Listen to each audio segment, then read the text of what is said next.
and record this one too. All right. So for exam 2, so last time was a hit when I started drawing things poorly. Is that something you want again, or do you want to just start with questions? Where do you want to start? All right. I've not practiced this drawing, so I don't know what it's going to look like. All right. But what do you want to start with? I mean, you think of the different sections there are, right? So there's well, of course antibiotics, but there's sepsis, right? And then we have what's next? We have, you can think of hematology, right? You think heme and oncology as like your chemo, right? And then you finally have musculoskeletal, right? And for each one of them, they have their own little things, right? So sepsis, we have to know about sepsis. Is this throwing you off? You're getting hemodysplasia and vomiting right now, or is it okay? All right. So yeah, so sepsis, right? So we have to know about sepsis. It's the same thing for everything, right? What are the causes? What are the symptoms? What are the diagnostic tests? What are the treatments? And that's antibiotics. And then what are the complications, right? And then of course, nurse interventions, things you can do nursing-wise that do not apply to the other stuff, right? So we'll just put that there, right? So causes, we'll just kind of, I don't know which way to put it. I'll just put how I usually do it, all right? So we have your causes, right, of sepsis, which kind of bleeds into your diagnostic tests and your symptoms, because there's a lot of things that can cause sepsis, right? There's a lot of different disease processes you touched based on before, like in MedSurg 1, you learned about UTIs, right? You learned about endocarditis. That's usually really low on the list as far as like most common things. In fundamentals, you learned about pneumonia for the most part, and you learned about it again in MedSurg 3, because pneumonia in older people can put them on the ventilator, and you'll learn about that in MedSurg 3. But either way, MedSurg 2 stuff. So causes, and we got some symptoms, right? Diagnostic tests, and there's a lot of overlap with that, right? And then we got some treatment, right? And that's just a tiny little thing called antibiotics, right? Antibiotics. Okay. And then we have, I ran out of space. We got complications, and you got interventions, right? So complications of sepsis, you got some, DIC is one, MODS is a big one, right? And then you can branch that out into like SIRS, right? SIRS to sepsis, to severe sepsis, right? Severe sepsis, sepsis, to septic shock, to MODS, right? All right, so anyways, MODS and DIC is what I gave you, and DIC kind of overlaps with hematology, right? We talked about platelet tests and coagulation studies and such. Okay, so that's kind of the breakdown there, right?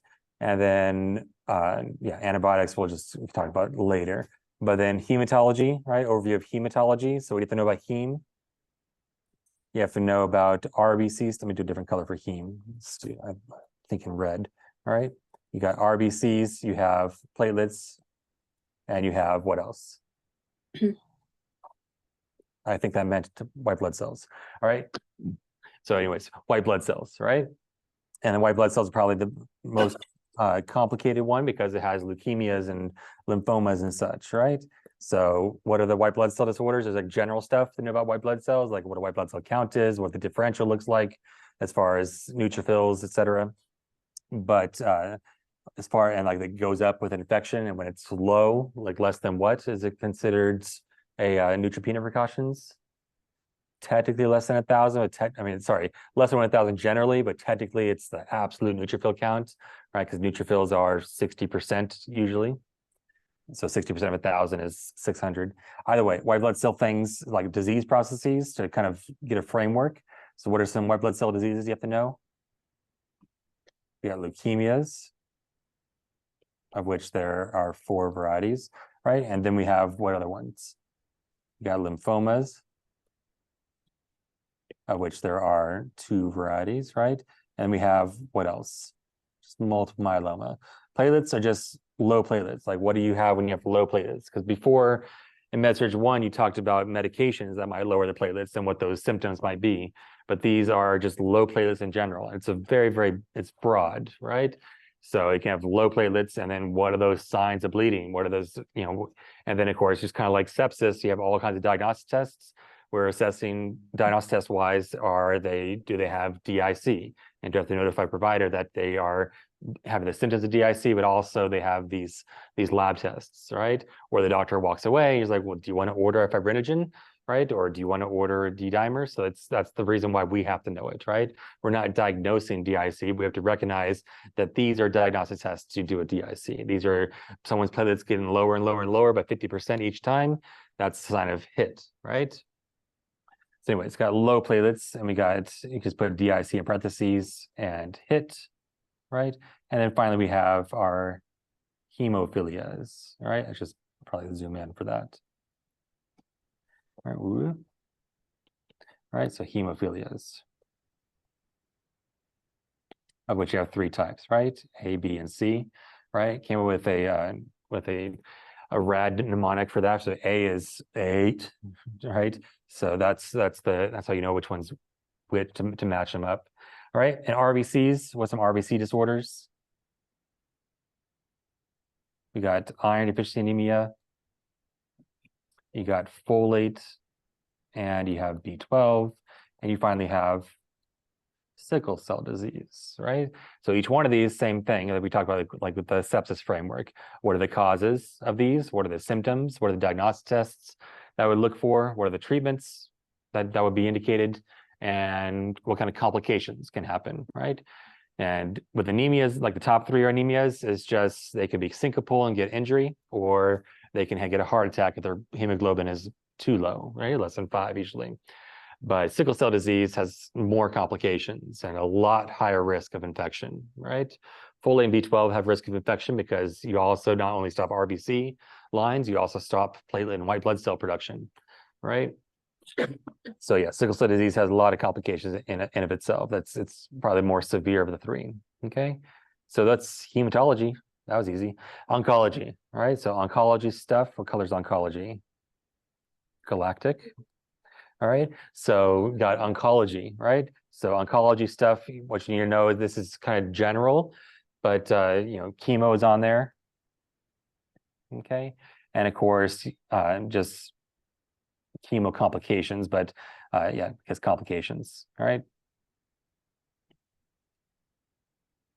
All right, that's like your head to toe of all the different, they got alopecia, or I should probably change it up now. They got alopecia up there, they have mouth sores, they have, what else? They have difficulty swallowing, they might have heart dysfunction, but that's kind of getting to the chemo bear, right? Here's a little chemo bear right here, right? That vincristine and such, right? 5FU. Anyways, they got all that stuff. Those are chemo meds and also their chemo specific side effects. But then we have like complication in general. There's a lot of nursing interventions and nursing teaching you would offer, right? Like food safety or avoiding infection. How do you manage diarrhea? How do you manage nausea and vomiting? How do you just go kind of think of it head to toe? And that's what you should be doing, like on a whiteboard and teaching each other, or even just like this over Zoom, right? If you do it more than 2 people, it's 40 minutes, and then you can just keep doing it every 40 minutes for Zoom. Otherwise, if it's 2 people, I think it's still unlimited minutes, right? Everybody know, or is it after like 9 p.m. you get unlimited minutes? Anyways, so you have these options, right? Other like general stuff about chemo. I'm trying to think of what other general stuff you know about chemo. Just that it's for usually hematologic dysfunctions, or it's cancer, right? Because usually the cancers we sprinkled out into the other different systems. We sprinkled GI cancers and GI for exam 1. We sprinkled bone cancer in there, right, for this exam. And for the next exam, we're going to talk about GU cancers for men, like prostate and testicular cancer. By the way, for this, you just have to know general stuff, right? He's like, oh, that's general stuff. Okay. So then musculoskeletal. What do you have to know about musculoskeletal? All right, so you can think of it as bone stuff, and you can think of it as, what do you say, connective tissue, if that makes any sense. Connective tissue. Okay, so bone stuff is what? So osteoporosis is a big one. A lot of people get osteoporosis, so it's an important one. There's a lot more teaching attached to it. Whereas like Paget's disease, there's not much teaching, right? There's not much things you can do. You can teach them symptoms of it getting worse. You can teach them that they got to take their meds, but there's not much like tips and tricks you can give, right? You can't say, oh, encourage your calcium intake. Like this, it's not going to help them, right? But it's otherwise, it is common enough that we have to test on it. We have to teach it to you. All right. And then other bone stuff. Scoliosis, and that's kind of dovetailing scoliosis.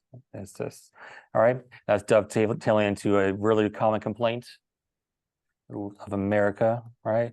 Lower back pain, right? So osteoporosis and lower back pain are going to be heavily tested on this exam, but also on NCLEX exams, right? And then we got bone CA. And really the big thing with bone CA is that things metastasize there. And there's complications of bone CA. There's complications of lower back pain, right? And then you might have to get you have to get a total joint replacement, or you have to get back surgery for lower back pain. You have to get back surgery. And then just now you can, and then we taught you about back surgery and what to do with back surgery, like log rolling, mobility, and these things are things you would do for lower back, for anybody who gets back surgery, right? And then connective tissue disorders. So what does that include? That's osteoarthritis versus RA. So these are a big thing that is distinguished on not only this test, but other tests too, NCLEX and such, right? And then we got some lupus, and lastly, fibromyalgia, right? Anything else we're missing? I feel like we're missing gout, right? If you have gout, you're not going to miss it, okay? We got some gout there too. Okay. All right. So that is the overview of the exam and what you have to know, right? So this exam is, I included musculoskeletal in this exam. Like the first time I did this, I put musculoskeletal on the third exam, but then it was too much information to get in 2 weeks before the final, because the final is cumulative, right? So the last two things you have to know for the final are just sprinkles of male genitalia and sprinkles of eyes and ears. Okay. So it's a little easier to manage and to, no pun intended, to grasp. Okay.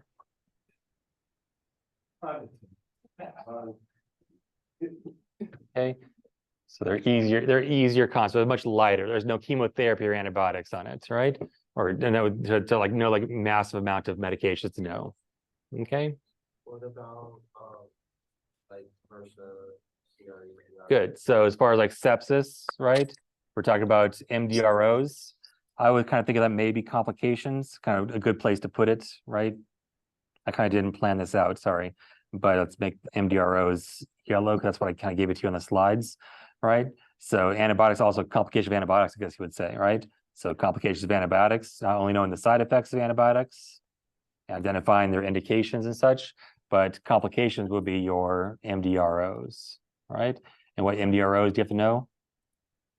MRSA, VRE, not so much ESBL, but CRE, right? And then we got Acinetobacter thrown in there. And we even talk about TB HIV. Good. All right. So then Acinetobacter, and then finally C. diff. And C. diff is a big one because it's popular, right? It's 2% of the world population.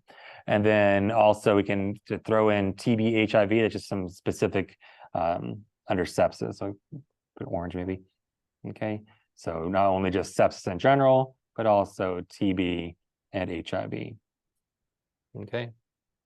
Now that looks more complete. All right. So what do you want to go over specifically? What questions do you have regarding these things?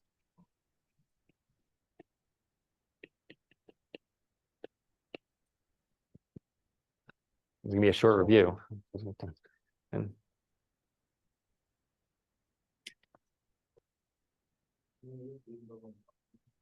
lymphomas. Okay. So let's do lymphomas here. Let's bring this down. Colors that reddish. All right, so lymphomas, you have what? You got Hodgkin's. Thank you. Not Hodgkin's, right? And which is worse? Non-Hodgkin's, right? So that one's much worse, right? So Hodgkin's and non-Hodgkin's and Hodgkin's are your lymphomas, and you could think of, again, same, I'll do it sequentially, but we could do it in a table. I probably should have made it table-like, but what are the causes? It's usually a mutation of some sort. So either smoking, or drinking, non-Hodgkin's associated with like pesticides, right? That's like just something unique about it. But also like viral stuff, like Epstein's-Barr virus. You could probably, it's associated with many things. But anyways, we got causes, right? Genetic and such. And then we got symptoms, right? And this is where you have B symptoms, right? That's similar for both. So let's just put similar stuff across it here. B symptoms, right? Throw this out a little bit. So B symptoms is common amidst them, right? Also, we got a lymph node that is swollen. We can't say swollen lymph node. We have to say what? Lymphadenopathy. So it's a pathy of my lymph nodes, right? Pathy, right? So that's common. And then what kind of lymph nodes are they? They're swollen, right? But they're also tender or non-tender? Not tender. Okay, swollen, non-tender, greater than 1.5 centimeters, whatever, right? So that's common between both of these, right? And then there's some other, like if you drink alcohol, it's more likely to hurt with non-Hodgkin's, right? But going back to B symptoms, what are your B symptoms?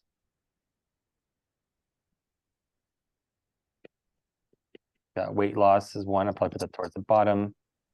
Like, what else they have? Low fever. They got fever.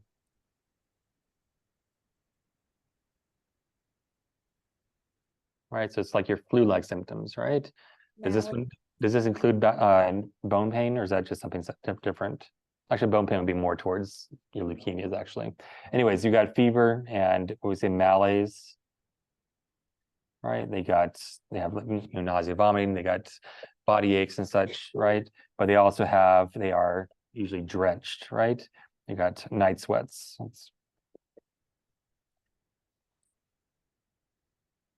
Right? And that's kind of like TB, right? Okay. So, right, fever, malaise, night sweats, weight loss, anything else on B symptoms? Okay. So lymphadenopathy, you got swollen non-tender nodes, and then you kind of get into complications because one of them is going to metastasize more than others, right? Because the complications, we can put diagnostic tests next, so we don't get ahead of ourselves. Anything diagnostic test wise, we kind of split them, right? As the owl, right? The Reed-Sternberg cells. Reed-Sternberg. Right? And then non-Hodgkin's is just aggressive. I mean, it's based on, they're going to do biopsies, right? I should probably put that for both. They're going to do a biopsy, right? A BX, a biopsy of that lymph node, right? The specific diagnostic tests we do for lymphomas. Not really, right? All right, and then treatment. So treatment is going to be chemo and radiation, right? They might do some radiation to debulk the tumor, right? And then they might excise it. They might take it out, right? So they're going to do radiation, right? And they're going to do surgery, and they might do chemo if that doesn't work, especially if it has what? Especially if metastasized, right? And then complications. That's like if treatment doesn't work, or maybe they might even present with these complications, right? Because it has done what? Yeah, have a mass effect, right? So it's compressing on things, right? You just think of what it's compressing of. You can think of head to toe, right? So if we are, well, that's a perfect circle. All right, so if you're going to compress on, let's say, let's make it green because it's a lymph node, right? We have a big old lymph node right here that's causing what? Superior vena cava syndrome, right? If it's compressing on down here, it's going to cause like ureter issues and kidney issues. If it's compressing like over here, maybe it might be compressing on the heart, right? Heart and lungs. It's kind of would probably make it 3D, and esophagus, right? Esophagus means you got like dysphagia and trouble breathing, chest pain, and we got dysphagia here, right? Dysphagia. Anything else that can get compressed? Carotids, yeah, that's probably more life-threatening, but superior vena cava is really the one. It says SVC syndrome is where you're not filling the heart with blood because it's compressing the superior vena cava, right? So you're going to get ALOC, right? Can't assume any more than that, 500%. Anyways, you've got ALOC because you're not getting a lot of blood flow to the brain, right? And then you're not filling the heart here, right? So if you're not filling the heart, you're going to get probably some chest pain too. But it's going to it'll start compressing nerves too, and their face will get swollen, like face edema. It's like, oh shoot, they got a stroke. But this has been developing for a long time. That's been swelling. This doesn't happen overnight where lymph node just pops up, right? It's a long-term process. Okay. Any other SVC specific symptoms? Hypotension, good. So chest pain, shortness of breath, hypotension, confusion, right? It's low cardiac output, right? Right. Oh, that's weird. Yeah. Anyways, I'll try and do like low cardiac output. Just this. Low cardiac output, right? So chest pain, shortness of breath, hypotension, confusion. Okay. All right. So anything else unique about SVC? There's nothing you can do about it. You have to do surgery or take it out. They might do radiation first because it's around a lot of sensitive structures, right? To shrink it down. They might give steroids to help as well, right? So those are complications. Also, which one has DIC too, right? And some tumor lysis syndrome. I would think it's probably the bad one has that, right? So non-Hodgkin's, right? Mass effect. Let's put it over here. We got in red. We got DIC. Is it DIC or is it?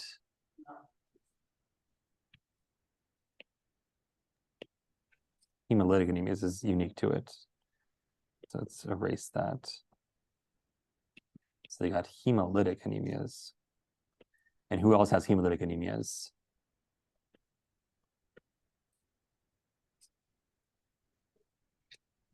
Hemophilia does not. Hemophilia has bleeding problems. Hemolytic anemias is lysis of the RBCs, right? Like sickle cell disease. Technically B12 and folate also. That's why they get turned yellow and have hemolytic labs. Yeah, leukemias for sure have tumor lysis. And one of the leukemias has DIC, that's ALL, right? Or AML. AML does. All right. So tumor lysis, and then you can start from here if you want to put these guys. So like again, what are the symptoms of hemolysis? They're might start turning yellow, right? Because again, they're gonna start getting jaundice with all the bilirubin that's being formed. Okay, like increased bili. They got decreased haptoglobin. So again, you can just memorize this, but that's why in lecture I gave you the reason why haptoglobin is low, right? And what haptoglobin is and how it works and such, right? You have 6 hours with me, so I'm going to spend the time and discuss these things instead of just like, oh, there's this. All right, so haptoglobin will be low, bili would be high, and of course your RBCs will be low. Sometimes you might have reticulocytes. Those are young RBCs. Okay, because all the RBCs are getting shredded, and then now the new ones are getting drafted to war. Okay. Decreased haptoglobin, increased bili. I feel like I'm missing something. You got LDH is also in there. LDH. That's inside of every cell, right? And you're kind of getting into, with tumor lysis, you're kind of overlapping, right? But the only difference between hemolysis and tumor lysis is one has a nucleus, one doesn't, right? Which one has a nucleus? Yes. So tumor lysis has, I don't know how I phrase the question just now, but anyways, tumor lysis has a nucleus, and when you break it apart, now you have nucleic contents in the bloodstream, okay? And that includes your DNA and RNA, and then now you got purines that are now spilling out, right? Because purines come from DNA and RNA, right? So that's kind of the difference between the two, right? So hemolytic anemias are hemolysis. You're just hemolyzing the RBCs. Like, how do I know it's not the white blood cells? It's just how they named it, right? It's hemolytic anemia of RBCs.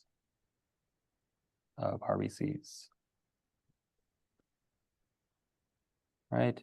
Of not RBCs. Newt, I guess, RBCs. Okay. So that's like your white blood cells that are turning over in leukemias, or your white blood cells in lymphomas that are getting destroyed, right?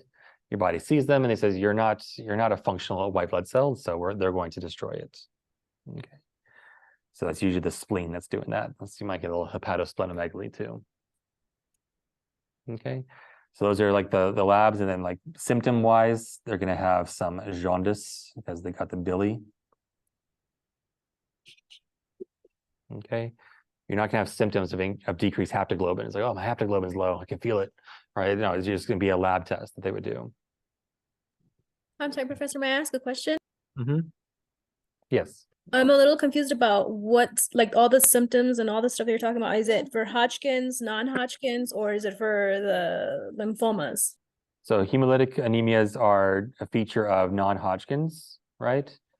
And then also it's sickle cell disease and B12 and folate can also have those same things. There's overlap. So it's when you understand hemolytic anemias, you can copy and paste it to anything else that has hemolytic anemia, right?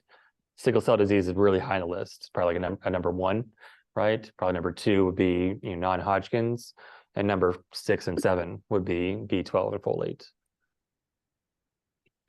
Because your spleen is going to eat things that don't look right. It likes conformity. It likes Fox News. Sorry, that's political. Anyways, I mean, older people like the way that they built their life and such. So they like things that don't change much. That's why you always obviously see Fox News in certain people's rooms. That's just social. All right. Anyways, we got sickle cell disease, B12, folate, and tumor lysis. Do you want to go tumor lysis, or are you good? Okay. All right. Does that answer your question on lymphomas? Right. That's Hodgkin's and non-Hodgkin lymphomas.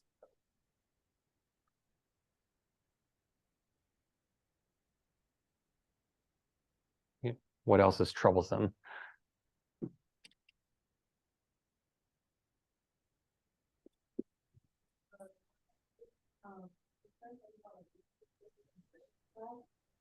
Can we go over diet, Professor? Thank you.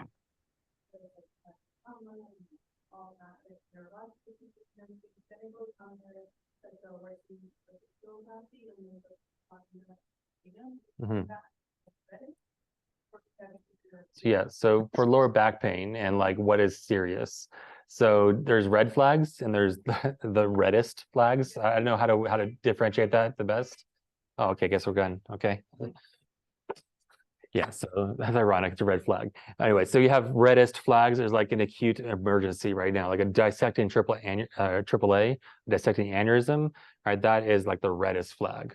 Whereas like losing weight over the last 6 months, like what is worse?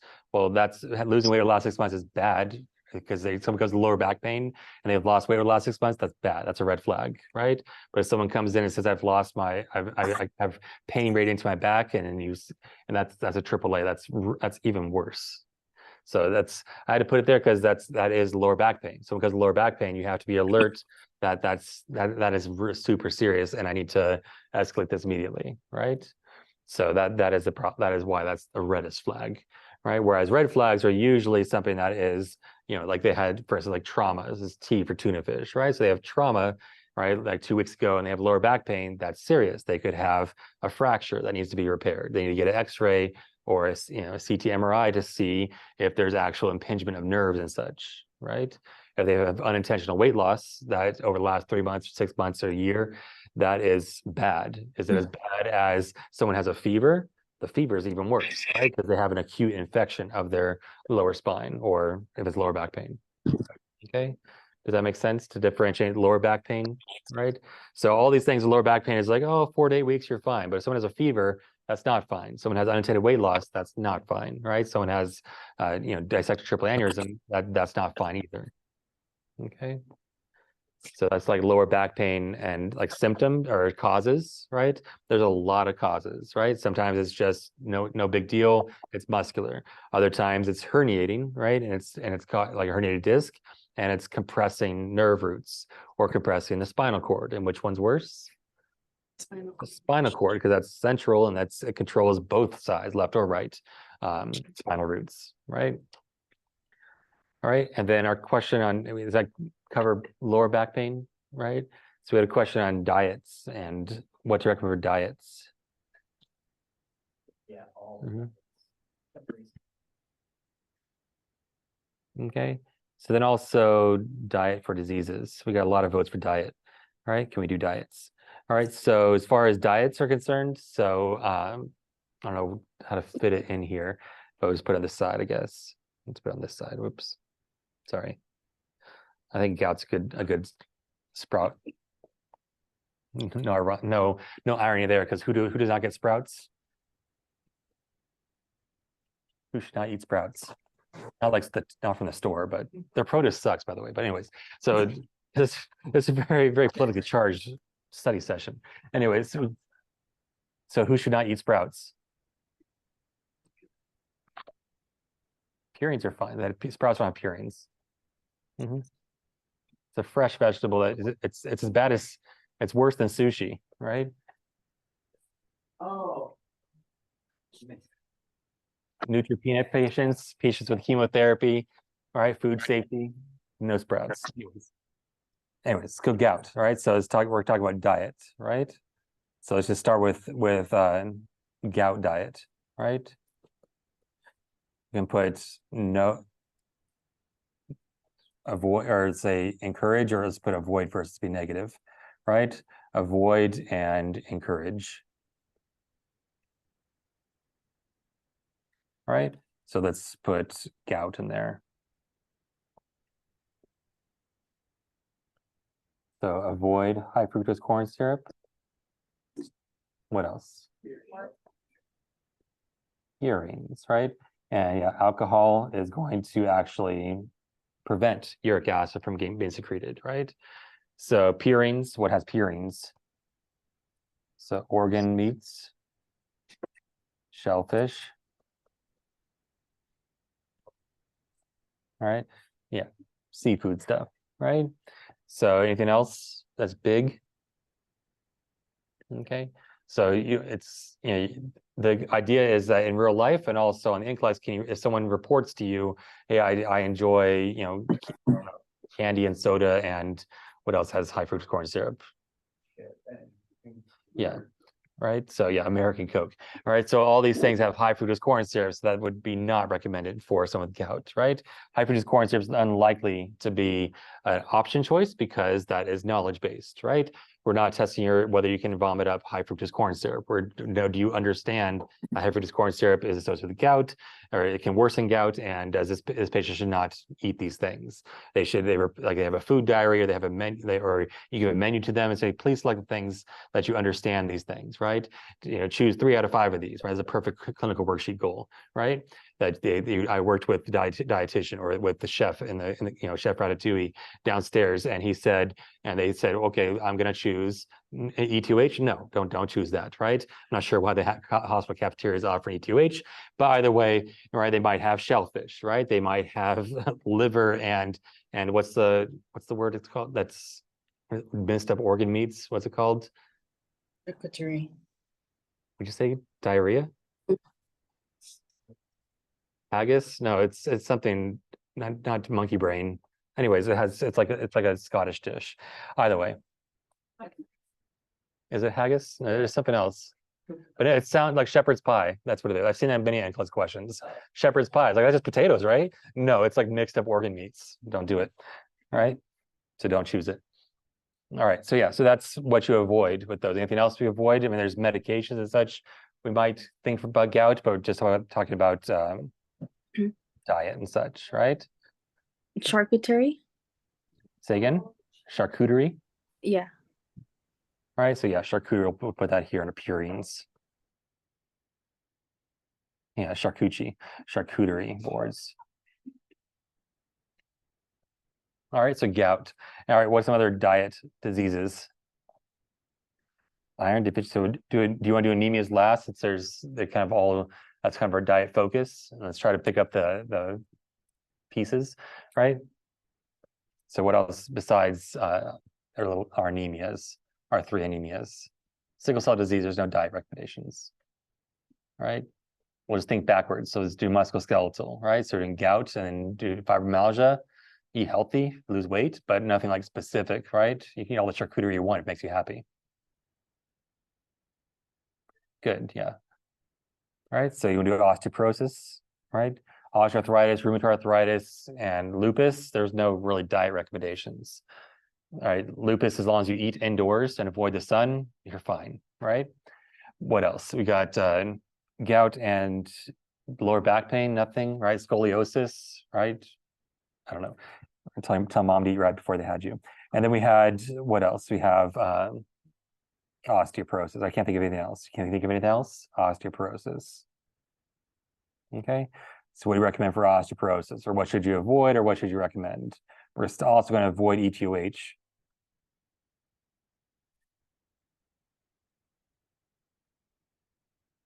So these are high what? High calcium, high vitamin D.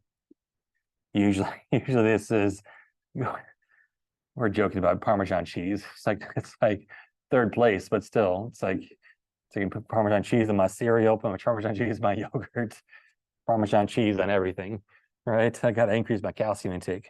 Usually this is supplements, right? All right, vitamin D is usually found supplemented, right? But calcium, we want to recommend diet stuff. So that would be what? We got some tofu, we got some, and they say low fat because they got to lose weight, right? So yogurt and milk, yogurt, milk, spinnies, etc., right? And these, of course, are going to be low fat. Okay. All right. Anything else osteoporosis wise? Calcium, vitamin D. What else? Encourage vitamin C. It's not going to do anything. You can encourage it, but it's not going to be applicable to this.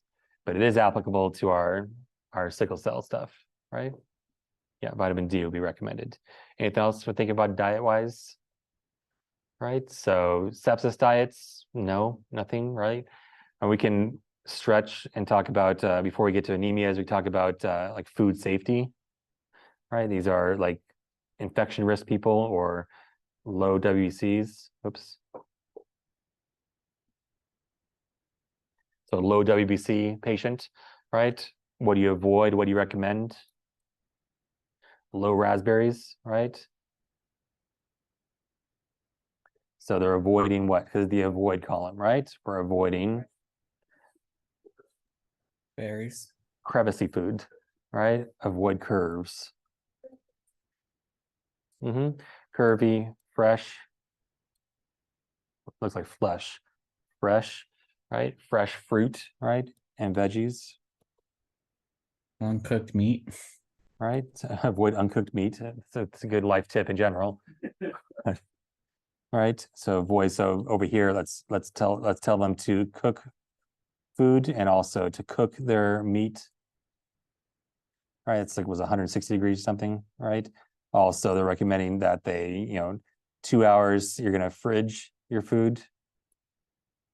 So if it came cold, you're gonna refrigerate it in 2 hours. And if it's greater than 4 hours, you can toss it, right? What else as far as we're talking about meat here, right? So cooked meat, avoid uncooked meat. Uncooked meat, and that includes uncooked seafood, right? So do you recommend caviar?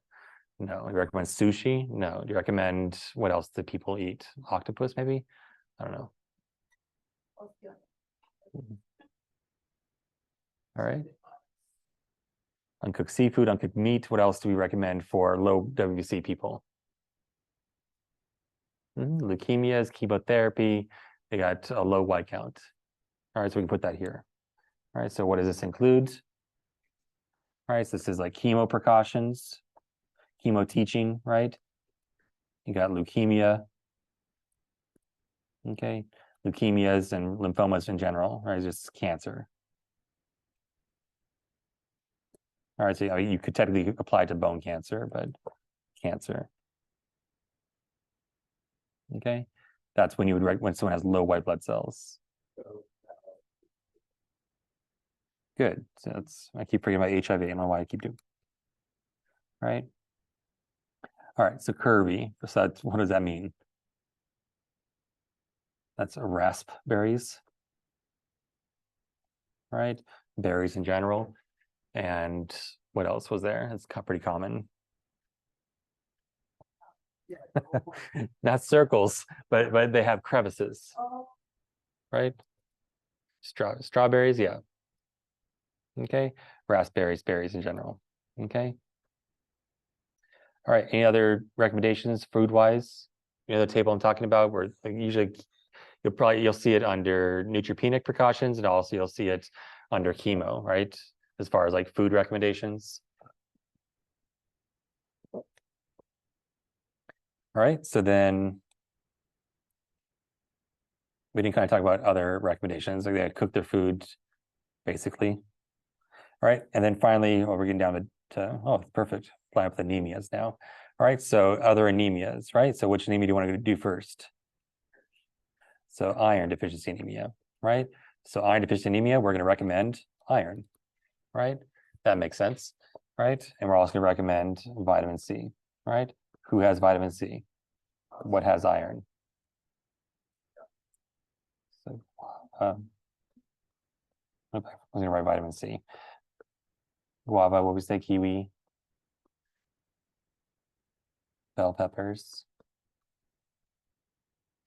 Right, like fifth place is citrus, right?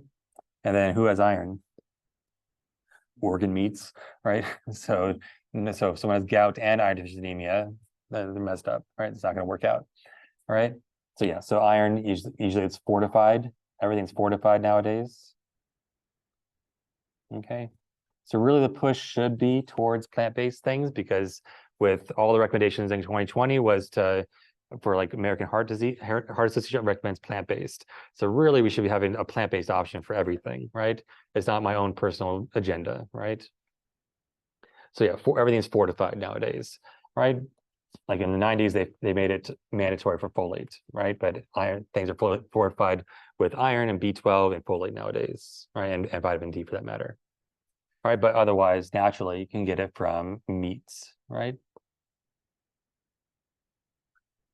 And what else? You get it from beans and such. What kind of beans was it? Large white beans. Large white beans.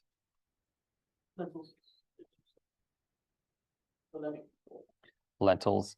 All right. So anyways, that's what do you avoid with iron deficiency anemia? You got coffee and tea, right? Those are your tannins. That's wine, right? Coffee, tea, right? And then other things like phenols or usually everything is green leafy vegetables, except for when someone has iron deficiency anemia, you're going to pump the brakes. You're going to say, well, everything except for spinach. Rocked on the list? Yeah. Okay. Okay. So then there's some other things out there that are fancy, but that's basically iron deficiency anemia, right? And then folate deficiency is going to be the same thing, basically. Anything else unique about folate?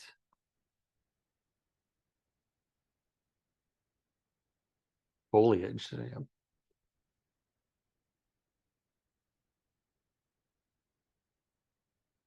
Right, so foliage. So here it doesn't matter if you're doing broccoli or spinach. Okay, and then of course vitamin C too. All right, just copy and paste everything from vitamin C, right? And then lastly, we got B12. Okay, so you can get it from dirt. Okay, but that's not a good recommendation. All right.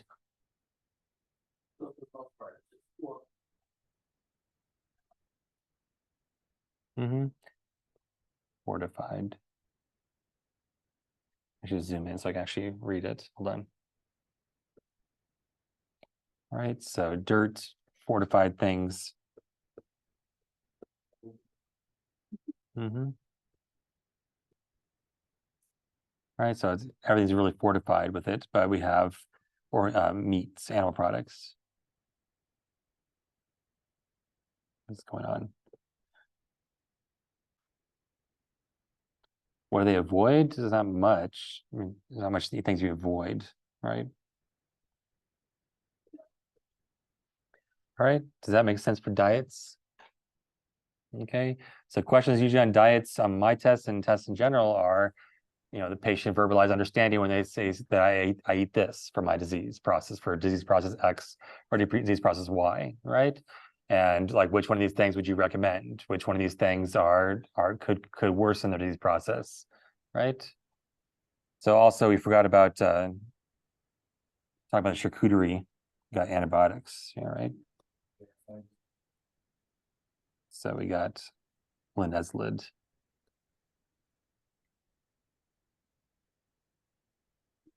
Right, so we're avoiding meats or charcuterie. Charcuterie, right? So it's not MOA, but tyramine, right? That's aged stuff, right?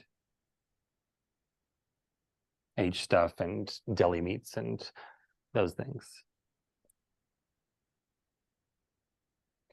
All right, does that make sense for diets? All right, so what else do we have for suggestions? Thank you, Professor.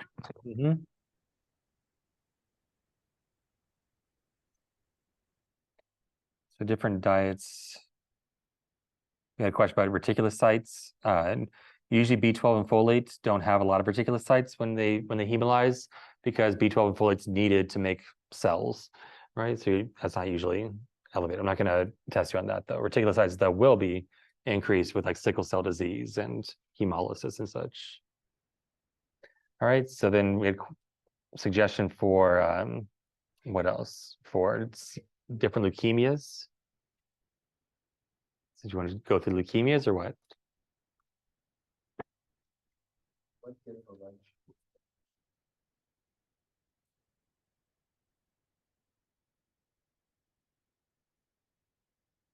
All right, so leukemia.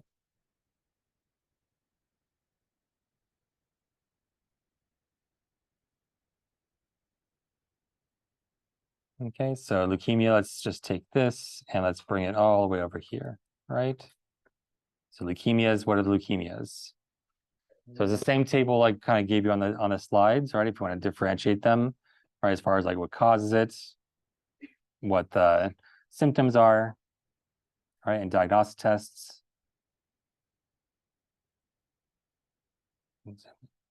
Not zoom in, hold on. There we go. All right, and then we have treatment, right? I didn't give you many treatments, but we talk about like stem cell transplants and such, right? And then complications, right? Or yeah, complications.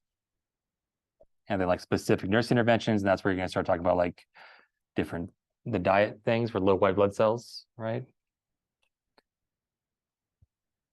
It's like, well, don't leukemias have high white blood cells? Yes, they're non-functional. Okay, so they're still high risk for, let's put this in green maybe, colors purple, right? So leukemia, what am I doing? Complications are infection. Okay, so different, that's all leukemias, right? Not ALL, that's all encompassing. I don't know what another way to say all. Total, there's a good one. Every leukemia, right, has these things, right? These are leukemias. Okay, so every leukemia has a risk for infection, right? But then we have ALL, not all leukemias, but ALL, right? And then we have what other? So you can group them by acute, right? Or you can group them by pathology, right? So you got ALL and CLL, right? Those all originate with the lymphoblasts, right? And then we have CLL and CML, right?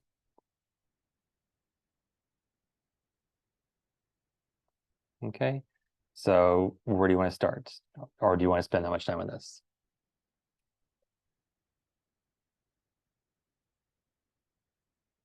Yeah, so the L here, so let's put this in bluish, right? So this L here starts from the lymphoblasts, right? One is from the further descendants, right? Which is your CLL. Usually CLL happens in the further descendants, right? But CML is the one that can go rogue and can go to any leukemia, right?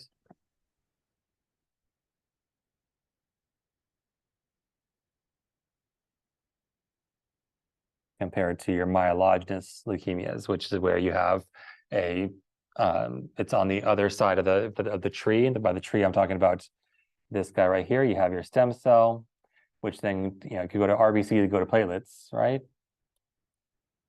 But also goes to white blood cell lines, right? And white blood cell lines are never let, right? Monkeys, come on, monkeys, delaying here. Monkeys eat bananas, right? So you have your myelogenous ones and you have your leukemia ones, which are your B cells and T cells, right? And you got your myelogenous ones over here. So these are all your myelogenous ones, right? And you have your other ones here, right? It's your lymphoblastic ones. Now, whether it's acute or chronic, that's where over here, I probably should color coded this better. Okay, you have a lot of different steps in here, right? And the younger they are, the higher up you are on the steps, right? So like your AMLs right here, sorry, your AML and CML, it's just doing highlight, right? Right, so AML would be up here, right? CML would be down here, okay? But CML can actually be everywhere, right? It can do anything it wants, right? It's CML, okay? It can go into blast crises, which is a complication. Where's complications? Right there, right? Blast crises. Pretty much all of them, right? CLL is probably the easiest one. It's not the most high risk, right? Only one of them has DIC as a risk factor. The other ones they all have tumor lysis for the most part, right? Is there one that does not? Which is like the most tame one, right? It's the good leukemia. Okay, so does that make sense, right? And let's just finish this out with the AML here. All right, so your lymphoblastic ones, you have CLL and you have ALL, right? It's hidden up at the top there. Got young lymphoblasts that are proliferating, right? And they proliferate, and really you're getting B symptoms, right? You have B symptoms, which is your night sweats, and what else? Fever, flu-like symptoms, right? And then you also get bone pain because you have all these cells growing. This is all happening where? So it's color's bone. Gray. Anyways, this is all happening. I don't have beige. Right? It's not exciting. It didn't hit the PR team did not decide on beige as the default colors. Right? So it's all happening in the bone marrow, right? Now it looks like a booty hole. Anyways, these are all happening in the bone marrow, so it's going to start causing bone pain, right? Especially at night. The big symptoms are because typically like They got discovered first by some guy probably named B, and he didn't want anybody else to have it in the hematology world. Yeah. But B symptoms are TB. I guess that's good, right? B symptoms for TB. Also, they're for B cell problems, right? Which would be, ironically, your lymphomas and leukemias. Okay. So really it's just an immune response. It's just overproduction of yeah. But bone pain is not like part of B symptoms. That's usually bone pain is with bone cancers and also with this one here. Okay. All right, so that makes sense for leukemias. All right, so that table, whatever slide it is, will kind of fills in the blanks there too. Okay. All right, so yeah, hematology is hard because again, it's they try to make it a mystery, so no one can figure them out. But it is, try to make it as digestible as possible, right? Because there's like 18 types of certain leukemias, right? They can't really have a treatment for each. But general treatments, you're gonna kind of restart. You can turn it off and on again. Hopefully it works, right? So you just blast the bone marrow, you do myeloablative therapy, destroy the bone marrow, and then you try again. Right? With someone else's or your own. No. So autologous or the certain cancers. That's certain cancers are more benefit from autologous versus the other one. I didn't give you that. That's more statistics and such.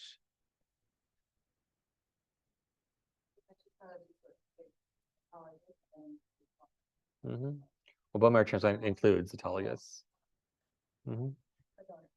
Yeah, and like for donors, they has to match. It's really a big process to match everything. All right, so we have a vote for study guide.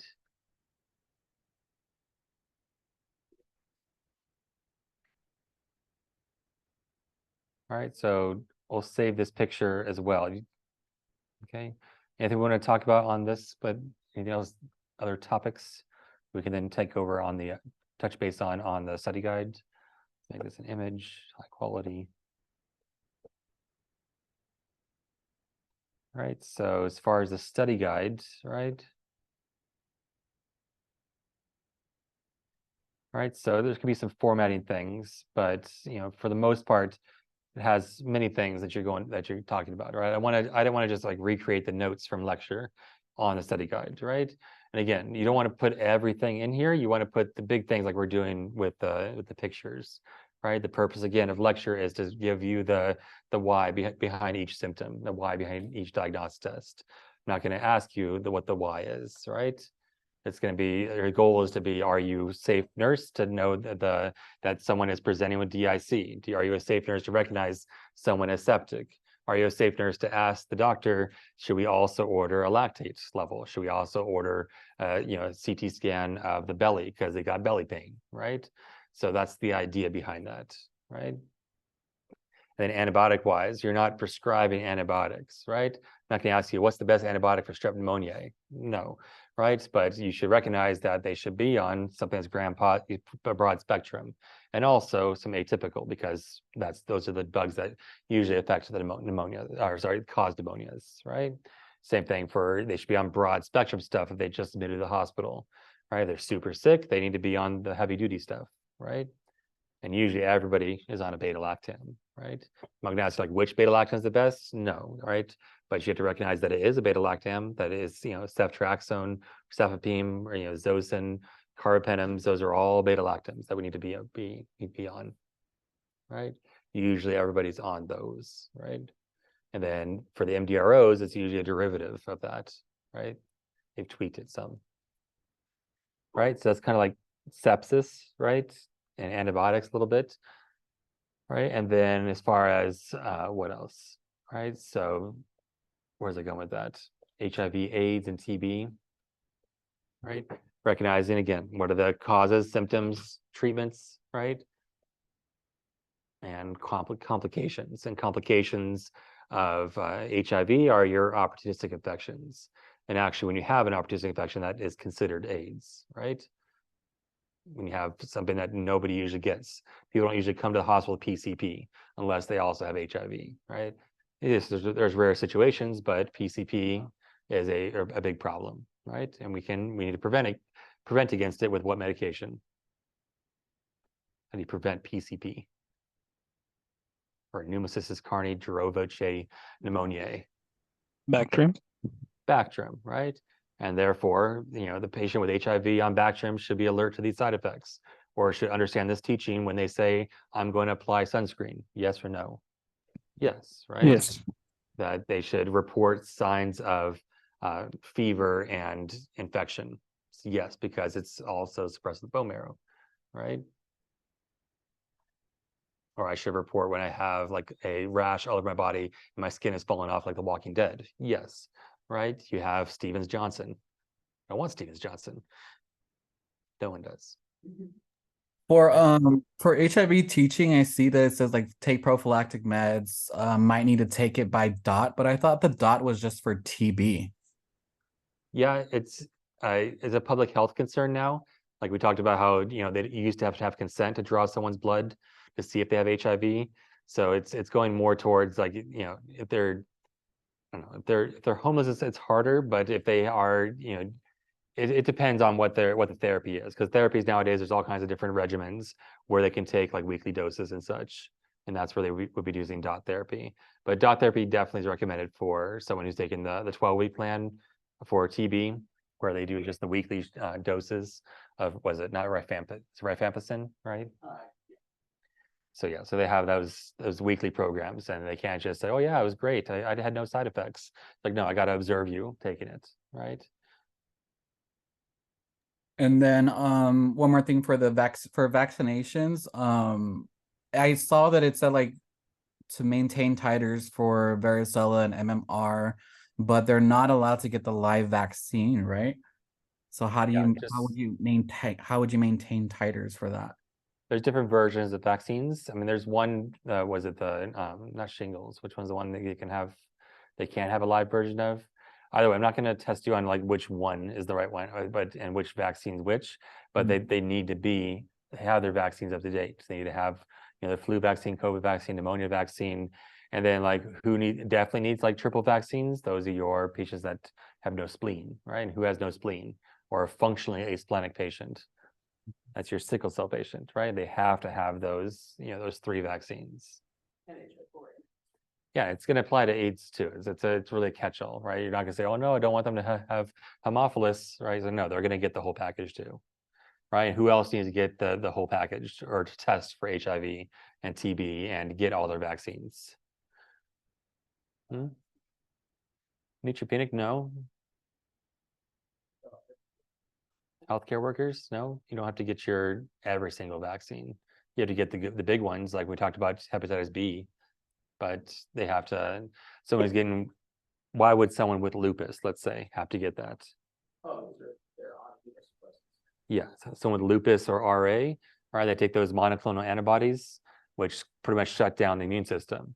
So that means that something opportunistic can take hold, like HIV or like Hep B. Cancer patients, they should have their vaccines, like they should get their flu and pneumonias. I mean, I'd have to Google CDC, that's exactly which ones they have to be up to date on. But before they get blasted with chemotherapy, yeah, they want to have those things, but they don't have to like go through a 0, 3, and 6 month rapid Hep B series to get them up to date before they get chemotherapy, right? Because they could be dead in 3 months.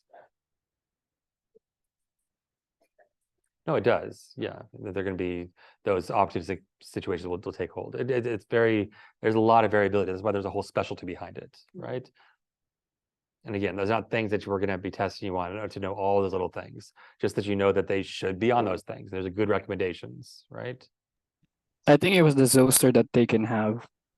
Herpes zoster, so it is shingles. Yeah, that's the live one. Okay. All right, so as far as the study guide, what questions do you have on the study guide? Okay, so it's separated in sections, right? So that's the first section. You got hematology, right? Make it look nice and put like actual headers, right? But RBCs, and then we got platelets, white blood cells, kind of we were just talking about. They're just in lengthwise form. The other one was more visual and dynamic, but right. And leukemias, I didn't really go into all these. I didn't have a chance to go through every single little section, right? But again, you want to get the big things out of the PowerPoints, right? Don't get lost in all little details. The details there are to help you understand the big things, right? So that is my fear, that you will get lost in the details, but it's almost a double-edged sword, right? I could give you no details, or too many details, or too little details. So that's what the goal is, to understand the material, right? And also you can be critically think about it, right? Because these are gonna be critical thinking questions. You're not gonna be able to, they're not gonna ask you like which of these are the symptoms, right? It's like the patient comes with these different findings that are reminiscent of which disease process, or what complications of what disease process. Someone's oozing out of every single IV site, they have hematuria, they got gingival bleeding, they got petechiae, purpura, and ecchymosis, and they have pneumonia, right? A really bad pneumonia, and they're on a whole bunch of oxygen, right? So that means, what complication do they have? They have DIC, right? Does a nurse need to know that? Yes, they need to recognize, they have to know that this is something they have to, with families gonna ask, what's causing this? You're like, well, it's their aspirin. No, it's not their aspirin, right? So you have to select, like, it's a disease process called their DIC, right? So we have to be knowledgeable of those things. Okay. We don't have to know like a 4T score, right? A 4T score is going to be, that's what the doctors look at, and that's how they risk stratify and know which medication is the best one to give. But we have to know that medication is indicated, right? We have to know to hold aspirin, hold heparin. If you're not familiar with DIC, you like say, well, should I give heparin? It's like, oh yeah, we should, because it's going to stop the clotting process, right? But should I give recombinant factor VIII? No, they don't have hemophilia from sepsis, right? Hemophilia is a what? It's not X-linked receptive, it's autosomal recessive, right? But it's genetic, right? It's not something you just develop. Okay, so that recombinant factor VIII is specifically for hemophilia A, right? And if they are bleeding with hemophilia, they have all the bleeding symptoms, but like hemophiliacs usually have what kind of symptoms? You usually have deformities from these symptoms, which hemarthroses, right? So hemarthroses are a symptom of hemophilias, hemarthroses. Okay, we have hemarthroses, factor bleeding, which is hemophilia, right? So you got hemarthroses, and how do you fix it? You have to do arthrocentesis. What is an arthrocentesis? That's where you're taking fluid out of the joint, right? And that joint can be bloody, the joint can be purulent, which now you're thinking sepsis, right? Or it can be, full of antibodies, which is like RA, right? Full of uric acid, good, which is what? Gout, right? So uric acid is usually always gout. When it's not gout, it's probably tumor lysis syndrome, right? All right, what other stuff do you want to go over? I got 30% battery left. All right, does it give you a better framework of the information? Okay, so yeah, so the best thing is at this point is, if you're still making study materials, stop, right? There's not enough time, right? You got 2 days left, right? So you want to try to be teaching the material, right? Break it apart as far as like a study, as far as like how to study. I mean, I don't know what if you have ideas. Let me do a new share called whiteboard. All right. So if you have ideas as far as like how to study, right? So if you have like Friday and we have Saturday, right? So really, you've been recently exposed to musculoskeletal, so you might want to leave that for Saturday, right? You just, if you haven't already been doing it, you want to every 2 to 3 days, stuff leaves your brain, right? So you want to always try to be recapping information. That's why cramming doesn't work, right? It might work for poli-sci, does not work for nursing sci, right? You have to be learning it as you go along constantly, right?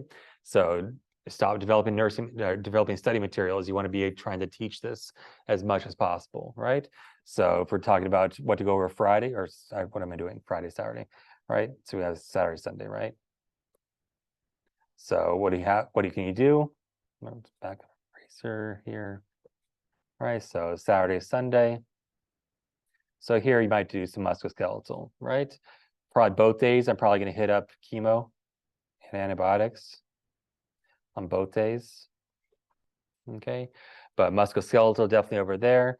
Might get hematology, I don't know, but definitely over here we got sepsis, TB, HIV. Okay, all right, you can squeeze both on both days. What am I missing? I'm missing, is that everything? Oncology. And chemoantibiotics is also there, right? And then you can hit up musculoskeletal hematology on Sunday, right? If this is like you're like actually cramming, right? So really we should be kind of spacing it out, right? Like every night is something, right? Ideally every 2 to 3 days you're recapping what you've been learning, right? So what should you be doing? You should be doing you should be doing questions also, because test taking strategies are a big part of passing tests also, right? Missing little details, realizing it was a SATA or not a SATA, realizing that you can't have two opposite answers. You can't have elevated WBCs and low WBCs. You can't have elevated haptoglobin and decreased haptoglobin, right? You can't have elevated temperature and low temperature, right? It's unless, well, I guess you can with SIRS, right? But usually there are exceptions, but for the most part, 99% of the time, you can't have both, right? So there's test taking strategies, which is a whole thing. So if that's unfamiliar to you, I mean, there's a lot of YouTube videos out there. If you find a good one, recommend it, right? All right, so ideally you want to be teaching these things, right? So you get a whiteboard like this, and you come to the whiteboard and say, I'm going to start with TB, right? So say go, and then do a closed note, right? So you need, because it's not open note for the test, unfortunately, right? So you do a closed note and you try to teach it to the group, right? Don't get a group of 9 people, get a group of like 4 at the most, right? So that way you guys can all alternate. Like you TB, HIV, and you go through the different categories, right? Whatever we're doing here, right? And then everybody has a turn to teach it, right? And after somebody finishes teaching their little section, now you guys open your notes. Yeah, you forgot about, I don't know, pyrimidazole, right? You forgot about that one as your 4th med, right? And you're not going to forget the things you didn't forget on the test, or you're not forget the things you forgot when it's time for the test. Oh yeah, that 4th one, right? I couldn't remember if it was 2, 2, and 6 or 2, 4, and 6, 4 and 6. What was the month pattern, right? Or like I couldn't remember what the top 3 for recommending for osteoporosis were. So, all right, so that's the goal, is to be able to teach it and form the connections, right? Otherwise, if you're just going in and out, right, you're doing flashcard in, flashcard out, that's not going to be as effective as teaching. Okay, so flashcards can help people as when you're doing up to this point, but you want to be teaching the material as much as possible. Okay. So like when it's musculoskeletal day, you're going through all 6 or 8, disease processes. Everybody just rotates through. That's good. It's good 4 hours, right? To teach, like we just did for lymphomas, right? It took us how long, right? 10 minutes tops to go through to all the different, to Hodgkin's and non-Hodgkin's. And if you have 4 people in a group, that's 40 minutes, right? It's like, oh yeah, I forgot about, night sweats. And then you're not going to forget night sweats. And the next person's turn, they're not going to forget night sweats either. So it helps each person as they go through it. Right? And you might come with like killer mnemonics, right? It's like, oh yeah, factor A, right?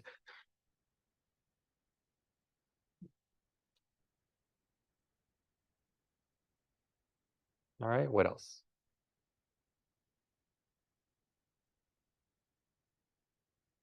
Okay.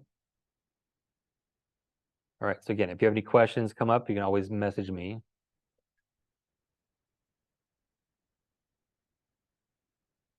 The specific meds for heart. So heart, what is heart for? It's highly active antiretroviral therapy. That's hematologists attempted to make a mnemonic. It's better than DMARDs, right? Anyways, you got heart is for HIV, right? So they all have similar names, right? They have, usually IV in the name, right? Or VIR in the name, or integrase inhibitors, nucleoside inhibitors. You just have to identify them. Right? I'm not getting into all the different side effects of those, right? They aren't as popular, right?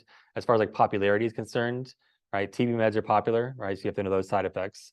HIV meds are not as popular. So usually it's a whole regimen of stuff. It's not really manageable, but antibiotics are very popular, right? Just today, I gave my group how many patients?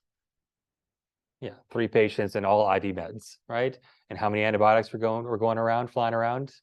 A lot, right? How many chemotherapy drugs? I think one person might have had like hydroxyurea or just PO even, right? But that's amongst all 34 patients or all 27 patients we took care of today, right? But Crazy stuff. 9, yeah. All right, so yeah, so that's heart meds. And then can you go over platelet counts, right? So platelet counts really is like, when am I concerned, right? With platelets less than 100, I'm concerned. And I'm looking at the med profile for which medications not to not give. Anything that's going to alter the platelets or the coag cascade, right? So anticoagulants, antiplatelets. So I could just say that as a general concept, but that is the not the paradigm, but the concept you have to take home. And then you have to understand what is an antiplatelet, what is anticoagulant, right? What is it? Tranexamic acid, is that a anticoagulant? No. Tranexamic acid prevents you from clotting, right? Or sorry, prevents your clots from breaking down, is a better way to say it. Okay. But yeah, so anyway, that's like one of our hemophilia meds. If someone's like super bleeding out a lot, right? But they definitely are going to hold their, the platelet meds, which is your, Plavix, or sorry, your clopidogrel and your aspirin, right? NSAIDs are probably a good idea also, right? Because they cause bleeding. But then also on the anticoagulant side, we're going to hold, enoxaparin and heparin, right? Even the designer ones that are for HIT, right? HIT has designer, bougie, right? Lululemon anticoagulants, such as like fondaparinux, that even sounds bougie, right? And argatroban. Okay, but yeah, it's less than 100, less than 50. Now we're concerned for bleeding, because if they're bleeding in less than 50, we're transfusing, right? And this is just the same information we got from MedSurg 1. This is no different from that. It's just a little recap. If you get that MedSurg 1, here it is, right? And you're observing for bleeding, because in MedSurg 1, you transfused if someone's bleeding and had a low platelet count. But then, like, what did it look like? Well, we kind of went over a little bit, but here you're bleeding from holes, you're bleeding into your skin, right? And you bleed into your joints when you have hemophilias, right? And then, of course, if someone's blood, platelets are less than 20, 10, 15, or whatever, you're usually always given platelet transfusions. Okay. All right, all good? You feel better or more scared? All right, good. All right, the goal is to feel better.